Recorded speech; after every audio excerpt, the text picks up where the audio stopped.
அனைவருக்கும் இனிய வணக்கம். எல்லோருக்கும் எப்பொழுதும் நல்ல நாளாக தான் அமைய வேண்டும். நம்ம சேனலை சப்ஸ்கிரைப் பண்ணாதவங்க சப்ஸ்கிரைப் பண்ணுங்கள், ஷேர் பண்ணுங்கள், மறக்காமல் சப்போர்ட் பண்ணுங்கள். பதிவு என்னவென்றால், திருமுருகன் திருப்புகழ் பாராயணம். மூவர் தேவாதிகள் தம்பிரானாம் முருகப்பெருமான் ஒருவரையே பாடி பரமபதி விரத நிலை இதுவே என்று உலகிற்கு உணர்த்திய பரமகுருநாதர் அருணகிரிநாதராவார். இப்பரமாச்சாரியார் ஏனேரும் ஓதி உய்யும் பொருட்டு தேனூரும் தித்திக்கும் செந்தமிழால் பாடிய தமிழ்மறை திருப்புகழ் ஆகும். இத்தமிழ் வேதம் பரகதிக்கு ஏணி, கடலுக்கு ஏற்றம், மனத்தளர்வுக்கு ஆணி, மாசருக்கும் அறம். திருப்புகழை அன்புடனும் நியாயமுடனும் ஓதுவாருக்கு அஷ்டமா சித்திகளும் உண்டாகும். திருப்புகழ் பாடல்கள் அமுதம் போன்றவை. முருகப்பெருமானுக்குரிய திருவருளை எளிதாக பெறுகின்ற நெறி திருப்புகழை உள்ளம் உருகி ஓதுவதே ஆகும். வேதத்தில் உள்ள நுண்மான் பொருள்களும் ஆகமங்களிலுள்ள அரிய பெரிய கருத்துகளும் புராணங்களிலுள்ள அறநெறிகளும் இசைத்துறைகளும் ஓசை நலன்களும் தான கதிகளும் திருப்புகழில் ஒரு சேர குவிந்திருக்கின்றன. அதனால் திருப்புகழை கற்பாருக்கு வேதம் முதலிய எல்லா விந்தைகளையும் கற்ற பலன் உண்டாகும். வேதம் வேண்டாம், சகல வித்தை வேண்டாம், கீதம் நாதம் வேண்டாம், ஞான நூல் வேண்டாம், ஆதி குறுப்புகழை மேவுகின்ற கொற்றவந்தாள் போற்றும் திருப்புகழை கேளீர் தினம். திருப்புகழ் ஒரு சிறந்த மந்திர நூல். திருப்புகழ் பெரும்பாலும் கர்நாடக சங்கீத முறையிலேயே பாடப்பெற்று வந்தது. திருப்புகழை முதன்முறையாக பஜனை முறையில் பாடிய பெருமை காலஞ்சென்ற திரு சங்கீத பூஷணம் ராமானந்தன் செட்டியார் அவர்களே சாரும். இவர் சந்தனம் திமிர்ந்து என்று திருப்புகழை பாடினால் அனைவரும் வியந்து மிக்க மகிழ்ந்து தம்மை மறந்து இறைவனின் அருளை அனுபவிக்கும் வண்ணம் இருக்கும். திருப்புகழின் பலனை அனைவரும் அடைய வேண்டும் என்றால் அதனை பஜனை முறையில் பாடுவதே சிறந்த வழி என்று எல்லாம் வல்ல முருகப்பெருமானின் திருவருளால் திருமுருகன் திருப்புகழ் பாராயண குழு ஒரு அரிய முயற்சியில் ஈடுபட்டனர். 2009 செப்டம்பர் மாதம் நவராத்திரி அன்று திருப்பித்துக்குளி முருகதாஸ் அவர்களின் பஜனை முறையில் பாடும் ராகங்களில் திருப்புகழை இசை அமைத்து அவரது இல்லத்தில் பாடி காண்பிக்கும் வாய்ப்பை பெற்றனர். அவர் இதை கேட்டு மகிழ்ச்சி உற்று இது ஒரு அரிய செயலாகும், திருப்புகழின் பயனை அனைவரும் பெற எளிய வழி என்று ஊக்குவித்தார்.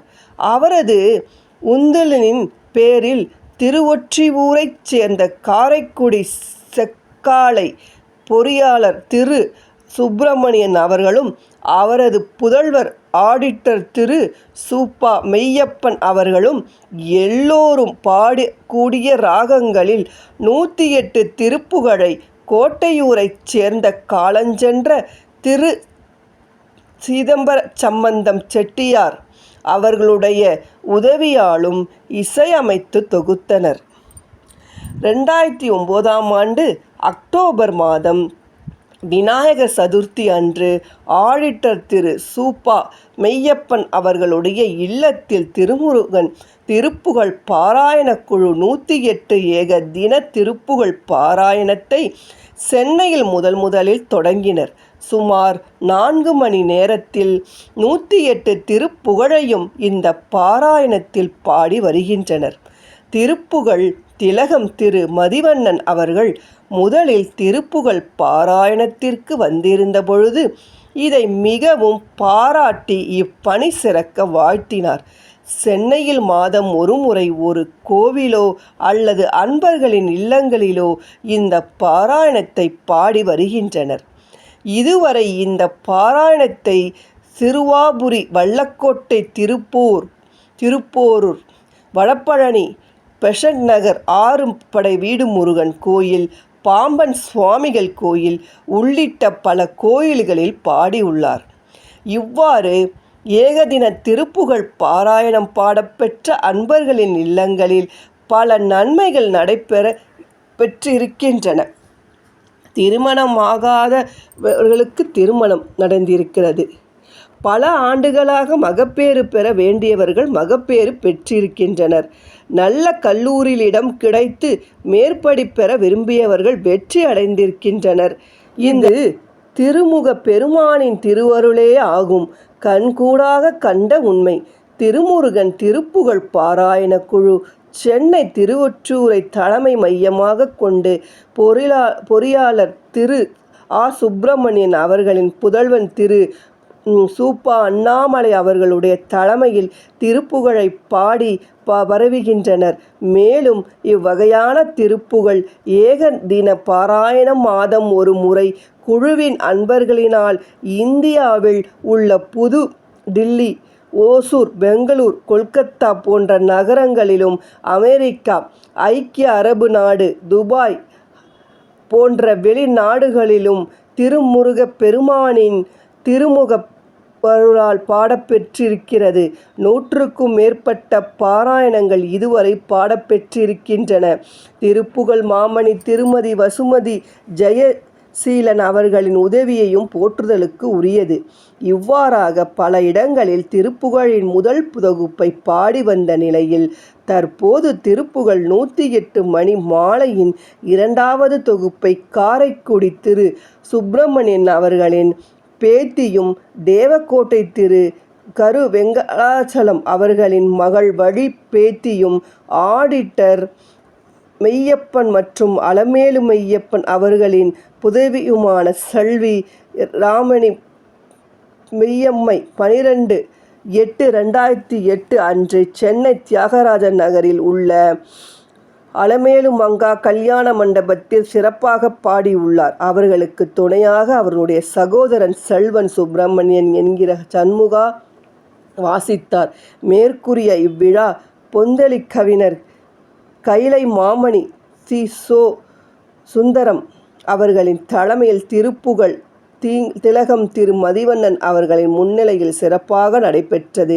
இவ்விழாவில் திருப்புகழ் 108 மணிமாலை 2 தொகுப்புகள் அடங்கிய நூலையும் முதல் 108 பாடல் தொகுப்பை அருளிசைமணி ஆடிட்டர் திரு சு. மெய்யப்பன் பாடி அவரது துணைவியார் திருமதி அலமேலு மெய்யப்பன் போர்ட் வாசித்து பதிவு செய்த ஒளி நாடாவையும் 2ஆம் 108 பாடல் தொகுப்பை இவர்களது மகள் செல்வி இரமணி மெய்யப்பன் பாட இவர்களது மகன் செல்வன் சுப்பிரமணியன் என்கிற சண்முகா வாசித்து பதிவு செய்த ஒளி நாடகத்தையும் பொற்சுழி கவிஞர் கலைமாமணி அவர்கள் வெளியிட திருப்புகழ் திலகம் திரு மதிவண்ணன் அவர்கள் பெற்றுக்கொண்டார்.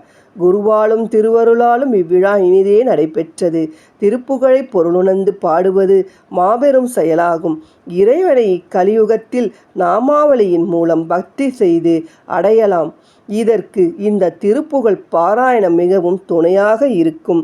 இத்தகு வித்தகம் நிறைந்த திருப்புகழ் பாடல்களை அன்பர்கள் ஓதி உணர்ந்து எல்லா நன்மைகளும் பெற திருமுருகப் பெருமானின் திருவருளையும் குருவருளையும் வேண்டிக் கொள்கிறோம். இதுதான் திருப்புகழ் பாடல்களின் பெருமைகளை தெரிந்து கொண்டோம். இந்த பதிவு இத்துடன் முடித்துக் கொள்கிறேன். அடுத்த நல்ல பதிவில் பார்க்கலாம். நன்றி, வணக்கம்.